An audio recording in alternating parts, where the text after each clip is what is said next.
Bismillahirrahmanirrahim. Assalamualaikum warahmatullahi wabarakatuh. Alhamdulillahi rabbil alamin. Wal aqibatu lil muttaqin wala udwana illa 'alal zalimin. Asyhadu an la ilaha illallah wahdahu la syarika lah wa asyhadu anna sayyidana wa nabiyyana Muhammad sallallahu alaihi wasallam. Allahumma la 'ilma lana illa ma 'allamtana innaka antal alimul hakim wa tub 'alaina innaka antat tawwabur rahim. Rabbi israh li sadri wa yassir li amri wahlul 'uqdatam min lisani yafqahu qawli. Wa qala Allah ta'ala fil Qur'anil Karim a'udzu billahi minasyaitonir rajim waqifuhum innahum mas'ulun. Alhamdulillah, segala puji bagi Allah Subhanahu wa taala. Subuh ini Allah masih memberikan dua kenikmatan yang paling agung kepada kita. Yang pertama adalah nikmat iman, nikmat yang tiada taranya, dan yang kedua adalah nikmat kesehatan yang lebih berharga dibandingkan harta. Mudah-mudahan dua kenikmatan ini tetap dikekalkan oleh Allah Subhanahu wa taala, dan mudah-mudahan dengan nikmat ini semakin banyak amal soleh yang bisa kita lakukan. Ketika Allah mencabut nyawa kita, kita berdoa semoga kita semua meninggal dalam husnul khatimah. Amin ya rabbal alamin. Salawat dan salam kita sanjung sajikan ke pangkuan junjungan kita baginda Nabi besar Muhammad sallallahu alaihi wasallam. Kaum muslimin sidang jamaah salat subuh yang dimuliakan oleh Allah, para pendengar Radio Baitur Rahman dan RRI. Pada pagi ini jamaah yang dimuliakan oleh Allah, kita akan membahas wakaf yang baru saja diluncurkan oleh pemerintah Indonesia, Presiden Jokowi, terkait dengan gerakan nasional wakaf tunai. Ini menimbulkan diskusi yang panjang, ketidakpercayaan terkait dengan harta wakaf, yang kemudian ada isu bahwa harta ini nantinya akan ditarik oleh pemerintah dan seterusnya. InsyaAllah hari ini dan minggu yang akan datang kita akan membahas tentang wakaf. Hari ini saya akan mengulang kaji sedikit tentang harta wakaf, dan minggu depan insyaAllah kita akan bahas secara spesifik bagaimana wakaf tunai itu dilakukan, landasan hukumnya, dan bagaimana pandangan para ulama terhadap wakaf tunai, wakaf uang. Jemaah yang dimuliakan oleh Allah Subhanahu wa taala, alhamdulillah pemerintah sadar hari ini bahwa kekuatan fiskal di dalam Islam itu sangat hebat. Aset wakaf di Indonesia, jemaah yang dimuliakan oleh Allah, itu mencapai 2000 triliun, hampir sama dengan APBN hari ini. Nah, jemaah yang dimuliakan oleh Allah, wakaf tunai terhitung Januari 2021 Januari 2021 itu jumlah wakaf tunai yang telah terkumpul adalah 188 triliun. Nah, jemaah yang dimuliakan oleh Allah Subhanahu wa taala, wakaf menjadi kekuatan ekonomi bagi sebuah negara sejak masa lalu, yang itu digunakan lebih luas dibandingkan zakat. Kalau zakat hartanya terbatas, digunakan untuk golongan yang terbatas. Tapi wakaf itu sendiri, jamaah yang dimuliakan oleh Allah, bisa digunakan dalam ruang lingkup yang lebih luas, sangat tergantung si pewakif ingin mewakafkannya untuk apa. Dalam wakaf dibagi kepada dua. Yang pertama, ada jamaah yang dimuliakan oleh Allah Subhanahu wa taala, wakaf khas, ada wakaf lil khairi. Wakaf khas yang hari ini paling banyak terjadi di tengah masyarakat kita, seseorang mewakafkan tanahnya untuk kuburan, maka tidak bisa digunakan untuk hal-hal yang lain selain penggunaannya untuk kuburan. Ada wakaf lil khairi, ada juga orang wakaf masjid, berarti masjid. Ada wakaf lil khairi, wakaf untuk kebaikan, kebaikan bagi kaum muslimin.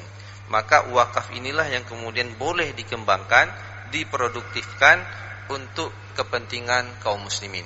Nah, jamaah yang dimuliakan oleh Allah Subhanahu wa taala, isunya adalah apakah wakaf ini bisa dialihfungsikan atau dikuasai oleh negara? Jawabannya tidak. Kenapa jamaah yang dimuliakan oleh Allah? Saya ingin mengurai dulu yang pertama dari makna wakaf itu sendiri. Dalam kitab Lisanul Arab, kata wakaf itu mempunyai 3 makna. Yang pertama, jamaah yang dimuliakan oleh Allah, al-habsu, kemudian al-man'u, dan yang ketiga as-sukun. Apa yang dimaksud dengan al-habsu? Artinya sesuatu yang ditahan. Kemudian al-man'u, sesuatu yang mencegah, as-sukun, sesuatu yang diam. Artinya harta itu didiamkan, manfaatnya itu diambil. Kalau dirujuk kepada makna wakaf, apakah ada kata wakaf di dalam Al-Quran yang bermakna bahwa harta itu ditahan, kemudian manfaatnya digunakan? Maka jawabannya tidak ada. Di dalam Al-Quran, surah As-Saffat ayat 24, Allah Subhanahu wa ta'ala mengatakan, waqifuhum innahum mas'ulun. Ini kata-kata wakafnya, waqifu, berhenti. Jadi tahanlah mereka, mereka kemudian akan diminta pertanyaan, akan ditanya oleh Allah Subhanahu wa ta'ala.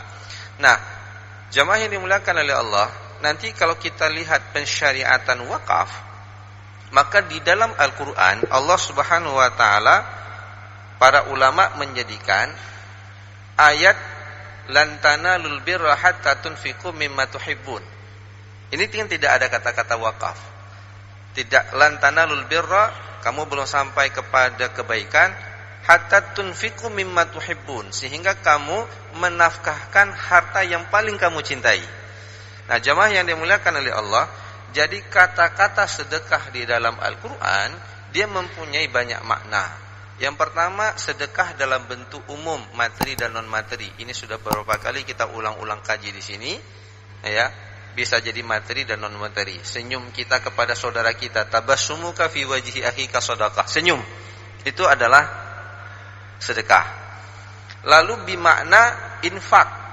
Infak itu jamaah yang dimuliakan oleh Allah, sesuatu yang sifatnya materi. Lan tanarul birra hatta tunfiqu mimma tuhibbun. Infak maknanya nafkah, itu materi yang kita berikan. Yang ketiga, makna sedekah dalam bentuk wajib. Khudz min amwalihim shadaqatan tutahhiruhum wa tuzakkihim biha. Jadi jamaah yang dimuliakan oleh Allah, harta sedekah yang wajib diambil. Ini perintah untuk melaksanakan zakat.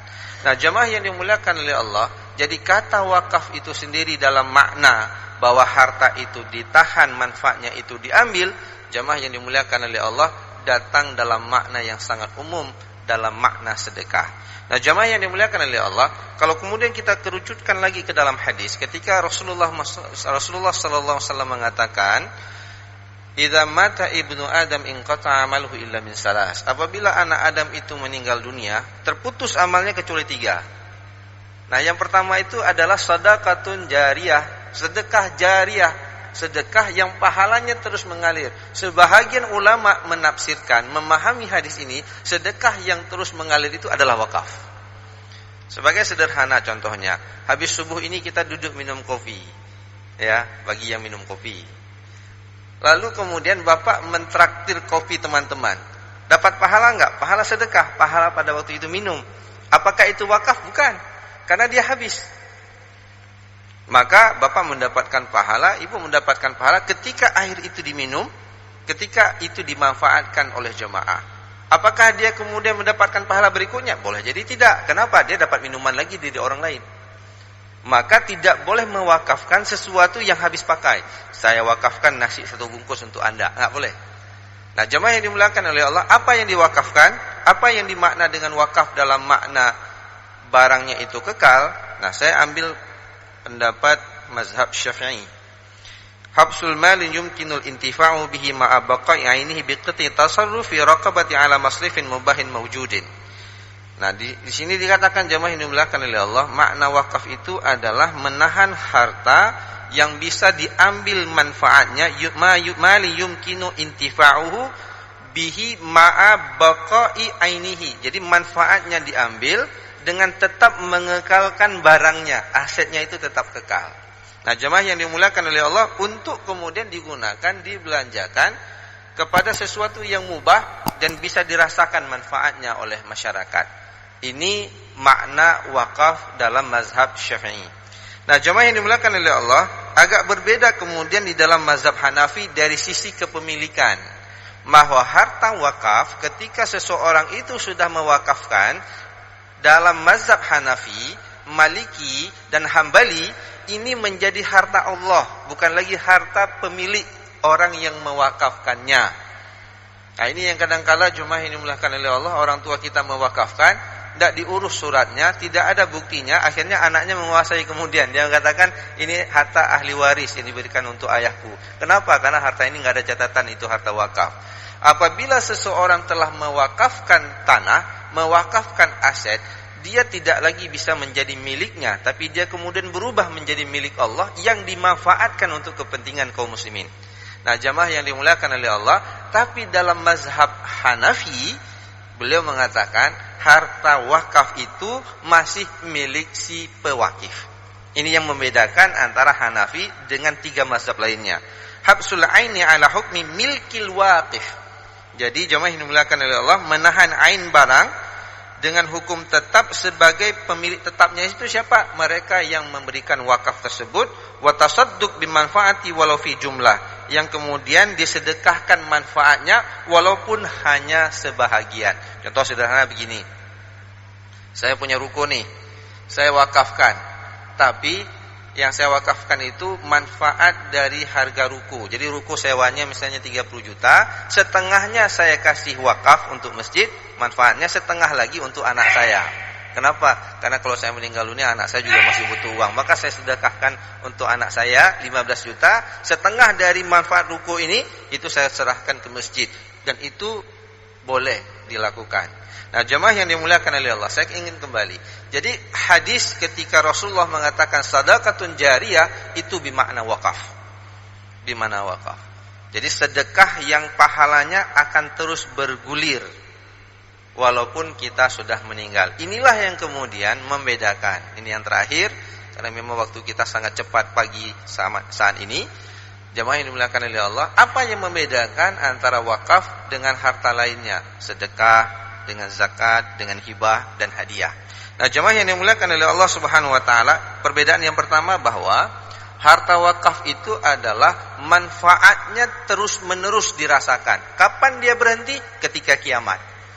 Saya mewakafkan tanah, maka manfaat tanah ini digunakan sesuai dengan niat pewakif.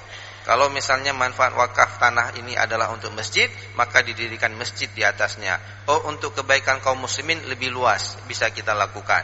Apakah kemudian tanahnya berada di samping jalan, ini cocok untuk bangun properti, ruko. Nanti harga ruko ini, manfaat dari ruko ini kemudian kita gunakan untuk kegiatan masjid. Saya pernah hadir ke Turki, ada sebuah badan wakaf di sana. Mereka membeli sebuah satu lantai apartemen. Di situ digunakan sebahagiannya untuk kantor, sebahagiannya untuk hotel. Lalu saya tanya, manfaatnya kemana dibawa? Mereka mengatakan manfaatnya dari harta manfaat wakaf ini adalah untuk kepentingan operasional Masjidil Aqsa. Mulai dari biaya listrik Masjidil Aqsa, imam Masjidil Aqsa, dan semua aktivitas dalam Masjidil Aqsa itu diambil dari manfaat penyewaan hotel dan kantor yang ada di sebuah mall di dekat Istanbul Mall. Dan ternyata ketika saya tanya berapa kira-kira setiap tahunnya diberikan kepada mereka, mereka mengatakan 30.000 US dollar. Banyak jamaah yang dimuliakan oleh Allah Subhanahu wa taala. Jadi manfaatnya terus menerus. Kapan dia berhenti? Aset wakafnya rusak. Kapan dia berhenti? Aset wakafnya hilang, ataupun kemudian jamaah yang dimuliakan oleh Allah, kiamat. Selama itu tidak ada, maka manfaatnya akan terus dirasakan. Kenapa harta wakaf ini tidak boleh diwarisi, tidak boleh dihibahkan, dan tidak boleh dijual? Harus dijaga. Nah, jemaah yang dimuliakan oleh Allah, kalau kita kembali kepada sejarah, mungkin Bapak pernah mendengar Bi'rul Utsman. Itu jemaah yang dimuliakan oleh Allah, hari ini Bi'rul Utsman itu sudah menjadi aset yang dibangunkan hotel di depan Masjidin Nabawi.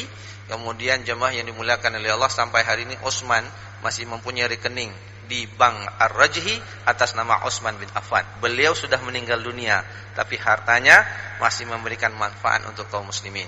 Nah, ini jemaah yang dimuliakan oleh Allah, kaitannya dengan ketika Rasulullah Muslim Paceklik mengatakan kepada para sahabat, siapa yang ingin mendapatkan kebaikan, tebus, bebaskan sumur yang dimiliki oleh Yahudi. Yahudi tidak mau menjual, dia jual dengan harga yang sangat mahal. Kaum muslimin butuh air pada waktu itu, yaitu wakaf sumur pertama sekali dalam Islam. Maka kemudian jemaah yang dimuliakan oleh Allah, Utsman melakukan deal secara ekonomi. Dijuallah dengan harga yang sangat mahal, tapi dia tidak mau jual semua, setengah-setengah. 4 hari dikelola oleh Yahudi, 3 hari dikelola oleh Utsman bin Affan. Boleh kata Utsman. Tapi apa yang dilakukan Utsman? 3 hari yang dia miliki, dia mengatakan kepada kaum muslimin, ambil air sebanyak-banyaknya untuk kebutuhan 3 hari selama saya masih menguasai sumur ini, lalu stok air di rumah Anda untuk 4 hari kemudian ketika tiba masa gilirannya si Yahudi. Maka ketika Yahudi itu datang menjual di hari giliran dia, enggak ada lagi yang beli. Ditanya, apa yang kau lakukan wahai Utsman? Katanya, kenapa ketika engkau datang rame-rame, ketika aku tidak? Utsman mengatakan, aku menjual air untuk Allah dan Rasulnya. Berapa? 10 kali lipat hargamu. Nah, jamaah yang dimuliakan oleh Allah Subhanahu Wa Taala, merasa rugi, Utsman kembali lagi sense ekonominya bangkit, dia deal lagi, dia minta, kalau kamu nggak mau rugi, jual aja semua. Setengah 4 hari lagi, maka dijual dengan harga yang paling rendah. Setelah itu diwakafkanlah oleh Utsman. Bi'run Utsman, ada itu pamfletnya. Mudah-mudahan kalau kita bisa pergi ke Madinah, mudah-mudahan Allah izinkan kita, nah bisa kita kunjungi untuk berziarah Bi'run Utsman ini, jamaah yang dimuliakan oleh Allah. Kalau Aceh terkenal dengan Habib Buga, Baitul Asyi. Hari ini dinikmati oleh masyarakat Aceh yang berangkat haji, yang belajar ke sana, tinggal di sana gratis. Ketika kita tidak tinggal di sana ketika haji, maka harga daripada penyewaan hotel yang hari ini disewakan untuk orang lain itu kemudian dibayarkan kepada masyarakat Aceh yang melakukan ibadah haji. Yang kedua, perbedaannya pahalanya terus-menerus, jemaah yang dimuliakan oleh Allah. Itulah jariyah. Terus kita dapatkan pahalanya. Dan yang ketiga, ini yang membedakan, jemaah yang dimuliakan oleh Allah, adanya nazir, adanya yang mengelola harta wakaf. Jadi ada ijab dan qabul untuk membedakan kedudukan harta tersebut. Nah, jemaah yang dimuliakan oleh Allah, Bapak tidak bisa lewat celeng, Bapak niatkan, ini uang saya masukkan ke dalam celeng, uang wakaf. Siapa yang tahu? Tidak ada, Pak. Maka setiap celeng ini maknanya sedekah. Masukkan. Kalau kita ingin mewakafkan, cari nazir yang kita percayai. Siapa nazir? Siapa yang kita tunjuk? Kalau dalam undang-undang itu nazir ada 3. Ada nazir perorangan. Bapak, Ibu, Tengku yakin sama Ustadz, sama Tengku, kasih sama beliau, nanti dimanfaatkan untuk kepentingan kaum muslimin. Boleh. Ataupun nazir organisasi, masjid, kampung, boleh. Ataupun yayasan. Ya, ada beberapa yayasan besar di Aceh ini yang dia sudah bisa menjadi nazir wakaf. Dia terima. Itu dibolehkan, jemaah yang dimuliakan oleh Allah. Maka nazir inilah yang mengelola. Nah, kalau kemudian ada isu bahwa ini akan ditarik oleh pemerintah, tidak mungkin. Karena nazirlah yang bertanggung jawab dari harta wakaf tersebut. Nah, ini saya sebenarnya ingin menulis, tapi belum sempat untuk menulis kaitannya terkait masalah isu yang hari ini terjadi. Karena ketika akan deklarasi kemarin, saya punya yayasan sudah tercatat sebagai yayasan penerima wakaf tunai, diminta laporan berapa sudah wakaf tunai yang terkumpulkan. Nah, jemaah yang dimuliakan oleh Allah, kita kasih laporan uangnya. Pertanyaannya, apakah uang kami ditarik? Tidak, kami yang mengelola uang tersebut.